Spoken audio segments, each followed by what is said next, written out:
Napakaganda talaga mga ideas kapag dandahan na nating makumpleto lahat yung ating mga tools. So yung iba kasi na mga tools ko nasira na.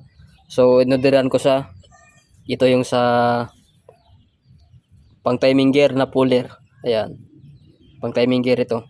Sa mga Team X, sa mga China Motors. Ayan.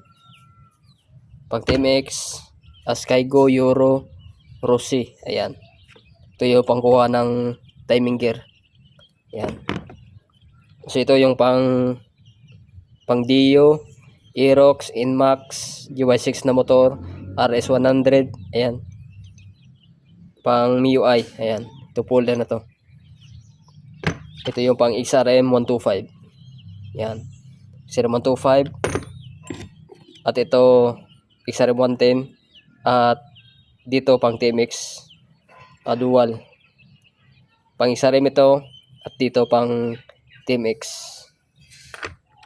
Ayan. At ito rin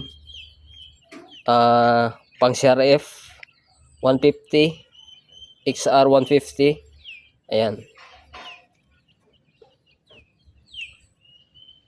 At sa iba pang motor, ayan. Lyman. At ito yung pang STX. So pwede rin gamitin ito sa mga pulley na matigas tanggalin, lalo na yung sa kanyang bushing ng pulley. Katulad nung sa Aerox na ating tinanggal, hindi sa matanggal. So ito yung ginamit natin. May mga video tayo dyan sa ating YouTube channel. Yan. Magdito puller ng STX 125. Yan. So may power tool din tayo na isa.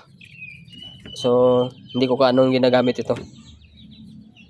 At ito yung pa-scooter, pangtanggal ng sa torque drive niya kapag kayo magpalit ng center spring. Yan. Kinalawang nito. Yan. Nabasa kasi ng tubig. Matatanggal naman ito. Yan.